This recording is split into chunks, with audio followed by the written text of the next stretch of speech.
নমস্কার। আপনি কি জানেন কেন অনেক প্রজেক্ট ম্যানেজারই সাকসেস হতে পারে না? তার কারণ হচ্ছে ম্যাক্সিমাম প্রজেক্ট ম্যানেজার মনে করে যে শুধুমাত্র টিম ম্যানেজমেন্ট করলেই সেটাই প্রজেক্ট ম্যানেজমেন্টের কাজ এবং এটাতে সাকসেস হতে পারলেই সাকসেস। বাস্তবে এটা কিন্তু ঠিক না। ম্যানেজমেন্ট এবং লিডারশিপ চায় যে একটা প্রজেক্ট ম্যানেজার বিভিন্ন দায়িত্ব পালন করুক। তার মধ্যে প্রতিটা অনেকগুলো স্টেপ আছে যে স্টেপগুলোকে প্রতিটা প্রজেক্ট ম্যানেজমেন্টের জন্য এবং প্রতিটা প্রজেক্টের জন্য কাজে লাগবে এবং সেগুলো প্রতিটা প্রজেক্ট ম্যানেজার একটা দায়িত্ব কর্তব্য এবং এটা প্রজেক্ট ম্যানেজারের একটা রোল হিসেবে গণ্য করা হয়।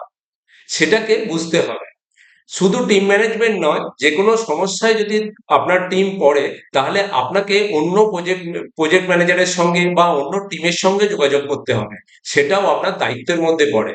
তার মানে আপনি যখনই কোনো সমস্যা হবে এবং বিভিন্ন টিম বা বিভিন্ন কোনো ভেন্ডার হতে পারে বা থার্ড পার্টি হতে পারে, you will be a bridge of this communication. Leadership এবং ম্যানেজমেন্ট সবসময় চায় যে আপনি এইটা করবেন। আপনি কোনো কিছু বলতে পারবেন না যে না এটা তো আমার টিমের কাজ নয়, অন্য টিমের কাজ। ম্যানেজমেন্ট কিন্তু সেইটা শোনার জন্য তৈরি থাকে না। ম্যানেজমেন্ট চায় অ্যাজ এ প্রজেক্ট ম্যানেজার আপনি এটাকে সলভ করবেন এবং তার জন্য যে কোনো রকম ভাবে কোঅর্ডিনেশন, কোলাবোরেশন আপনাকেই করতে হবে।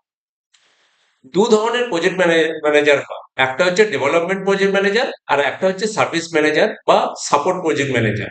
এই দুটো রোল কিন্তু বিভিন্ন ধরনের, একটু অন্য ধরনের।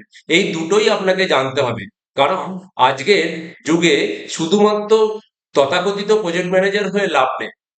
আপনাকে যে কোনো কাজের সঙ্গে যুক্ত হতে পারে, সেহেতু নিজেকে তৈরি থাকাটা খুব দরকার।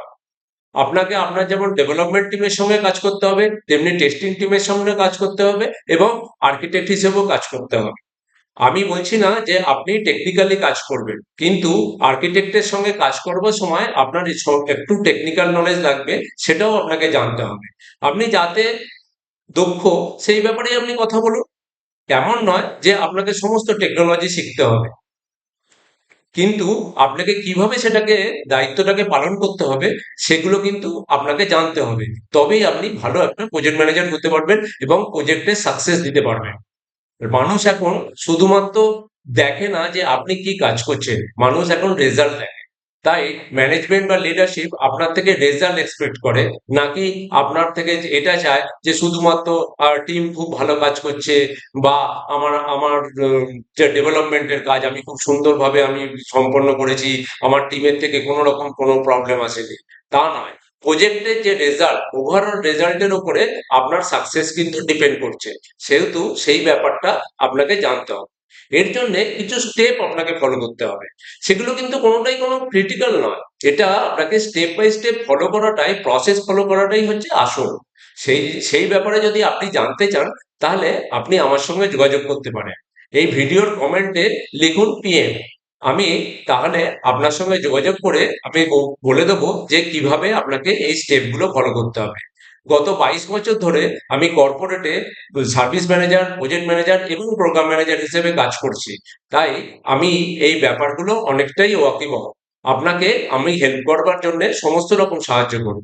আপনি যদি ইচ্ছা থাকে এবং ইন্টারেস্টেড হন তাহলে আমার সঙ্গে যোগাযোগ করতে পারেন। অনেক ধন্যবাদ এই ভিডিওটা দেখার জন্য। নমস্কার।